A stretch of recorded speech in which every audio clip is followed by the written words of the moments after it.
Democratic Congressman Khanna of California to talk about this. Congressman, you hear Keegan's report there.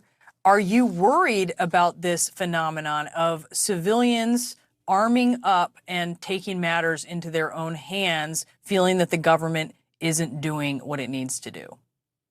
Brianna, I am worried, and the reason that this is happening is we don't have the funding for Border Patrol agents. We don't have the funding for immigration judges. We don't have the funding for court hearings.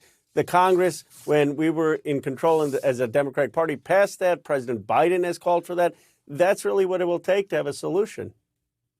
So there is still no deal to address border security or foreign war aid. And the fact is you have a divided Congress. So that's what you're dealing with right now. Republicans have proposed some pretty tough measures, including limiting asylum, limiting who can be released on parole.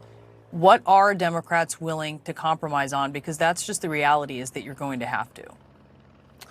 Well, we're willing to compromise on issues like giving more funding for border patrol, for more technology to secure our borders. But we're not going to compromise on getting rid of parole. I mean, parole has been used to get refugees from Ukraine, from Afghanistan, from war-torn countries. And by the way, if you get rid of parole, you're just putting more pressure, actually, of people coming to the border. The president has used parole for an orderly process from people fleeing Venezuela. If that wasn't there, those folks from Venezuela would be coming to the border. So we're for rational solutions, but not for things that just eliminate asylum altogether or parole.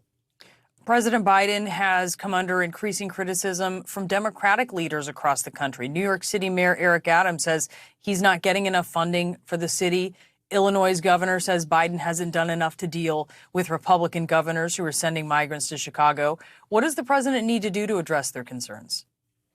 I think some of that criticism on the president is unfair from the Illinois governor or New York mayor. I mean, they should be criticizing Congress. I mean, the president can't start appropriation bills. He needs the funding. He has an executive order where he said we want to tighten the border security. He said let's have people apply before they come to the border.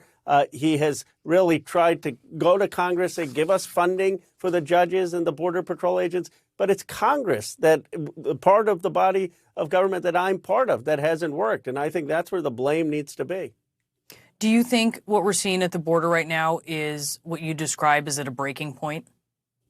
I do think it's a crisis, Brianna, but I think we have to understand what's causing the crisis. First of all, countries overseas haven't recovered as fast from the pandemic. You have great political instability in places like Venezuela.